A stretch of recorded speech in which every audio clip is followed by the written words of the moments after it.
Nos hace el honor de visitarnos en el Búho TV el filósofo español Fernando Savater, una de las estrellas en el iFestival, la primera edición en Arequipa.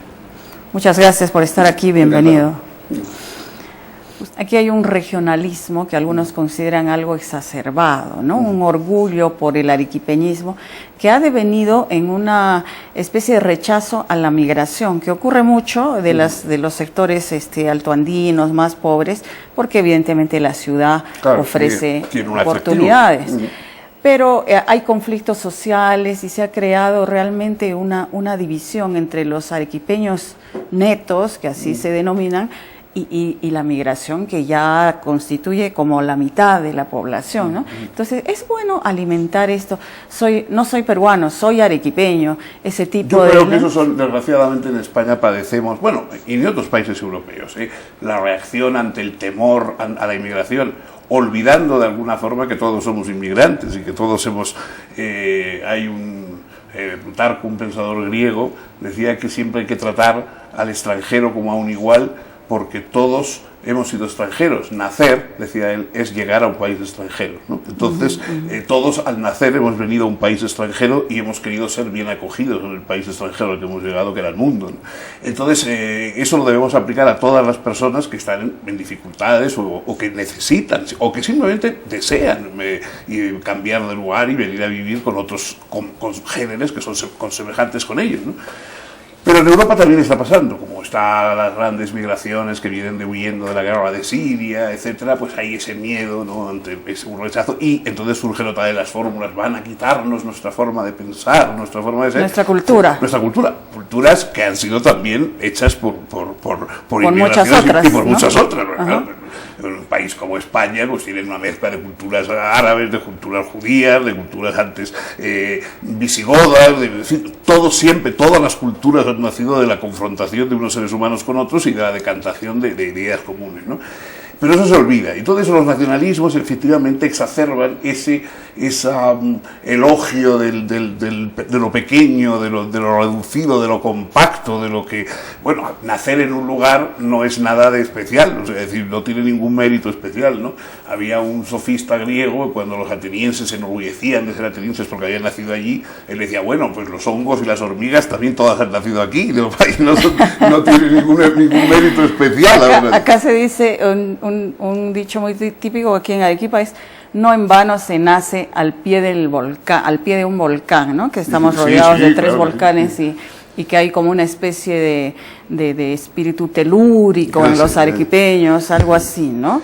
Bueno, una cosa, es normal que todas las personas tengamos un aprecio, pues, por nuestro lugar natal, por los primeros paisajes que hemos visto en la vida, por los primeros sabores que hemos tenido en la lengua. Eso, bueno, pues eso es una cosa normal, lo mismo que tenemos más afecto por nuestra familia que por una familia del vecino, ¿no? Eso es normal. Pero que eso se convierta en un elemento de discriminación, en un elemento de querer romper unidades, porque todas esas condiciones no son condiciones políticas, son condiciones sociales, culturales, pero políticamente no tiene nada que ver. O sea, no tiene nada que ver haber nacido en Arequipa para tener una ciudadanía. La ciudadanía la da un Estado de Derecho, que es el que concede ciudadanía. Luego tú culturalmente te sientes, pues sí, has vivido más en un lugar o has nacido allí o por lo que sea, pues te sientes más propio de ese sitio, pero de todas formas, pues lo que cuenta políticamente es la ciudadanía y sus derechos y sus garantías. Eso lo concede el Estado de Derecho, no el volcán, con todos mis respetos para el volcán. Así como ha vuelto al mundo impensadamente, como usted decía, nuevamente un conflicto religioso, ¿no?, que ya se suponía olvidar, o al menos no que sea a ese tipo de confrontación, ¿no es cierto? ¿Cree usted que también podría volver una especie de racismo? No sé, en Europa hace tiempo surgieron los movimientos neonazis, en fin. En el Perú, en verdad creo que a lo largo de 200 años de vida republicana no hemos podido superar el racismo que hay entre los sectores andinos, o sea, los que se discrimina, y los limeños, más compuestos por inmigrantes, ¿no es cierto? Europeos, descendientes, etcétera. ¿Es una amenaza? Bueno, mire, yo creo... Es evidente que los seres humanos tenemos un afán, digamos, de parecernos a nuestro grupo. O sea, hay que decir, siempre el que es distinto, pues, por el color de piel o por la forma de la nariz o por cualquier otra cosa superficial, inmediatamente nos causa pues una cierta inquietud, ¿no? Y eso ha pasado durante todas las épocas y probablemente es una cosa atávica. Las primeras comunidades humanas se formaban por las gentes que estaban juntas y que se parecían, probablemente incluso porque eran familiares, etcétera, ¿no? Y rechazaban a los otros, pues bueno, era una forma de fortificar los grupos. Pero claro, hoy todos vivimos mezclados, todos somos mestizos, todos somos... Entonces, yo creo que hoy, para ser sinceros, hay una raza que es la raza perseguida por todos, la raza que nadie quiere tener cerca, la raza a la que más se maltrata, que es la raza de los pobres. Esa es la verdadera raza que nadie quiere. Entonces, el sultán de Brunei es muy morenito de cara, pero no tiene ningún problema en ninguna parte. Cuando llega a un hotel en la Riviera Francesa, nadie le hace notar que el color de su piel, ¿no? Entonces, es la pobreza lo que causa esas discriminaciones, y es la defensa de privilegios, en la mayoría de los casos, lo que hace que una gente quiera decir, no, nosotros somos superiores porque eso justifica el que tengamos más cosas que los demás. O sea que yo creo que el racismo en el fondo lo que encubre es una discriminación económica. Al pobre, si nos da además un pretexto porque su aspecto es distinto al nuestro, perfecto. O sea, él merece ser pobre porque es distinto y yo soy rico porque soy diferente, ¿no? Yo creo que eso sí que lo hay en todo el mundo, y eso es contra lo que, no ahora, sino desde siempre, vamos, desde los estoicos y el cristianismo se ha luchado. Otro de los temas que usted ha tratado y ha escrito es la ética, ¿no? Y aplicándola a la vida cotidiana, digamos, la gente tiende y eso es común en todo el mundo, a culpar a los políticos de todos los males, esencialmente porque supuestamente toda la clase política es corrupta, ¿no? La política está desprestigiada, los partidos se les ve como mafias.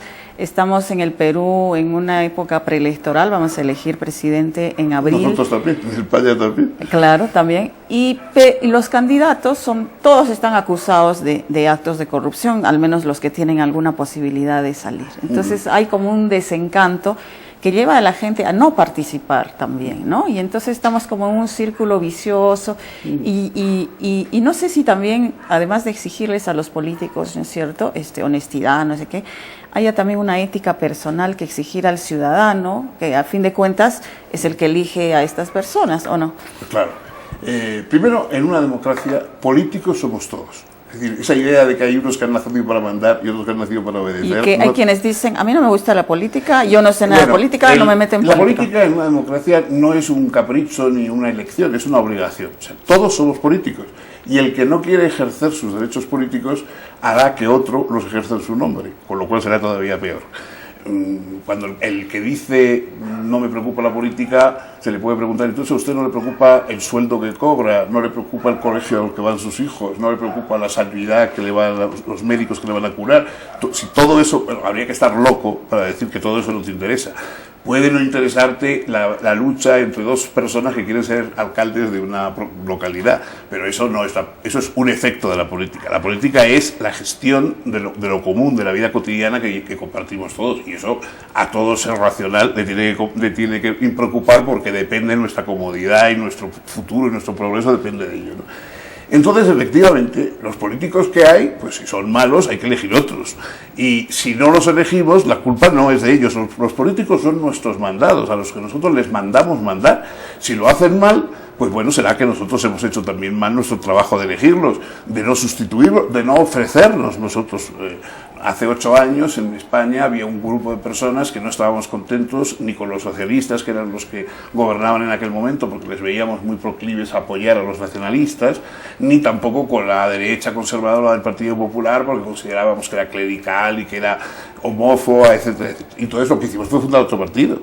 Fundamos otro partido con otros representantes y bueno, salimos a la lucha, porque lo que es absurdo es quejarse de la política y no participar. La forma de quejarse de la política es participar en ella, cambiarla, intervenir contra la corrupción, intervenir. Entonces, eso es lo que decir cuando alguien está desencantado, pues bueno, es un poco un efecto de la pereza, que yo siempre considero fruto de la madre de todos los males, ¿no? Y hablando de política, ¿hasta qué punto es vigente la clasificación de izquierda y de derecha? En el Perú ningún partido, ningún líder se autodefine ni de izquierda ni de derecha. Cada vez que le preguntan, no, soy de centro, dicen, ¿no? Como si hubiera... De extremo centro. De extremo centro, exactamente, ¿no? Y entonces los jóvenes han perdido, digamos, también interés, ¿no es cierto? Pero también están como igual desorientados en relación a qué cosa en el siglo XXI, ¿no es cierto?, significa ser de izquierda y qué significa ser de derecha. Yo creo que las clasificaciones más netas, que, en fin, la idea de izquierdas y derechas la hace la Revolución Francesa a finales del XVIII, y luego en el XIX pues, se mantiene bastante claramente con las luchas obreras, etc. Hoy nuestro mundo, digamos, permite que cada uno de nosotros tengamos un cierto cóctel ideológico, ¿no? Podemos ser, por ejemplo, socialistas en el sentido de que luchemos contra la desigualdad, podemos ser liberales en el sentido de que creemos que una empresa libre pues, es más provechosa que una estatalizada, podemos ser conservadores en el sentido de que consideramos que hay tradiciones, bailes, etcétera, que son dignos de ser conservados. Es decir, que podemos tener elementos que antes se consideraban disociados, ¿no? Antes se consideraba que si tú eras socialista ya no podías apoyar a la libre empresa o ya no podían gustarte los bailes regionales. Bueno, pues no, ahora sabemos que todo eso puede darse junto, que puedes formar un complejo ideológico distinto al sí o no, negro, blanco, etcétera, etcétera. Y la economía es, como se nos dice frecuentemente, el gran factor que en verdad decide en la política, y que además hay un modelo económico ya globalizado y estandarizado nadie ya puede cuestionar, se dice a estas alturas. ¿Qué papel realmente debería jugar la economía? ¿Lo es todo? Bueno, la economía es muy importante porque la economía son los recursos, es la energía, son los recursos humanos, es la capacidad de transformación social. O sea, la economía es una herramienta, digamos, que no puede ser desdeñada. Ahora, es evidente que no siempre prevalece. De hecho, hoy estamos viendo un tipo de terrorismo, etcétera, etcétera, que tiene poco de económico. Verdaderamente lo que les vendría bien a esos grupos extremistas, yihadistas, pues sería probablemente ponerse a buscar petróleo y formar allí unas comunidades como los países de la Arabia Saudita, etcétera.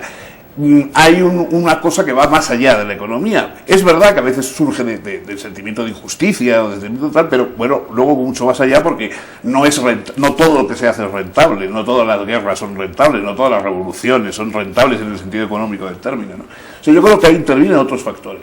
Y evidentemente, cuando se dice, bueno, el sistema económico, bueno, pero el sistema económico no es lo mismo el capitalismo en Alemania que en Estados Unidos.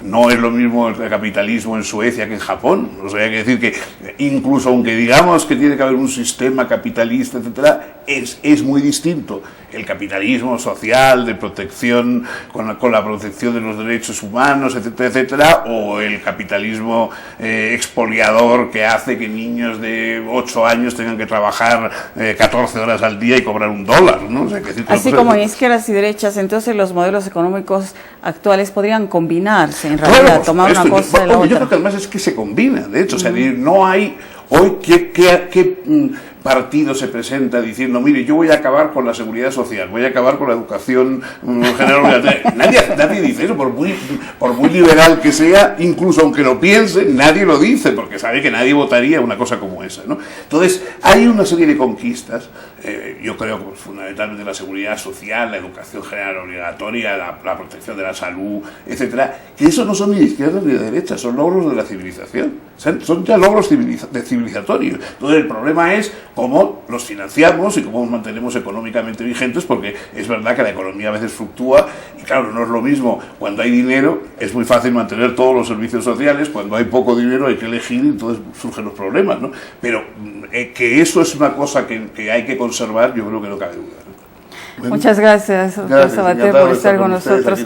Ojalá que frecuentemente. Gracias.